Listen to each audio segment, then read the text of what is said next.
విజయవాడ అమరావతి రాజధాని ప్రజలకు good news. Metro rail కార్పొరేషన్కి ముఖ్యమంత్రి చంద్రబాబు నాయుడు గ్రీన్ సిగ్నల్ ఇచ్చారు. 50 కోట్ల రూపాయల నిధులు కూడా డిపిఆర్కి కేటాయించారు.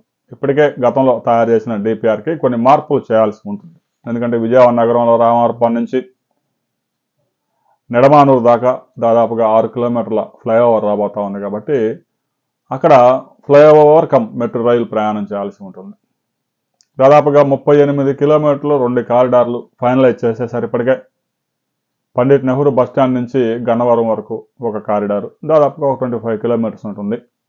ఇక మరో కారిడార్లో బందర్ రోడ్డు బస్టాండ్ నుంచి ఇక పోరంకి దాకా పెనమలూరు వరకు ఈ మెట్రో రాబోతా ఉంది. ఫస్ట్ స్టేజ్లోనే 11,000 కోట్ల రూపాయల వ్యయంతో దీని పనులు జూన్లో ప్రారంభం కాబోతా ఉన్నాయి.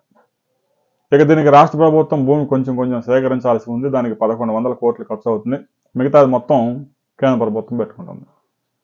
ఇక ఫస్ట్ ఫేజ్ పనులు అయితే ఒక 4-5 సంవత్సరాల్లో కంప్లీట్ అవుతాయి. ఆ తర్వాత విజయవాడ బస్టాండ్ నుంచి నీరుకొండ వరకు అమరావతి రాజధానిని కవర్ చేస్తూ మరో 27 కిలోమీటర్లు స్టేజ్ 2లో రాబోతా ఉంది. ఈ ప్రాజెక్టు మొత్తం పూర్తయితే దాదాపుగా 66 కిలోమీటర్ల నెట్వర్క్ విజయవాడ అమరావతి రైలు కార్పొరేషన్లో ఏర్పడబోతా ఉంది. రాబోయే కొద్ది రోజుల్లోనే పనులు ప్రారంభం కాబోతా ఉన్నాయి. డిపిఆర్లో కొంచెం చేంజెస్ జరుగుతూ ఉన్నాయి. ఆల్రెడీ డిపిఆర్ సిద్ధంగా ఉంది. మరో మెట్రో కారిడార్ కూడా డిమాండ్ వచ్చింది. విజయవాడ బస్టాండ్ నుంచి సింగనగర్ మీదుగా ప్రకాష్ నగర్ కండ్రిగ మీదుగా నున్న మ్యాంగో మార్కెట్ మీదుగా నున్న వరకు మరో కారిడార్ వేయాలని విజయవాడ సెంట్రల్ ఎమ్మెల్యే ముఖ్యమంత్రిని చంద్రబాబు నాయుడిని కలిశారు.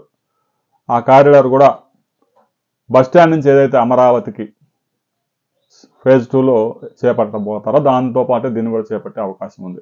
రాబోయే కొద్ది రోజుల్లో మెట్రో పనులకి ఎక్కడ శంకుస్థాపన జరగబోతా ఉంది అనే వివరాలతో మరో వీడియోలు తెలుసుకుందాం.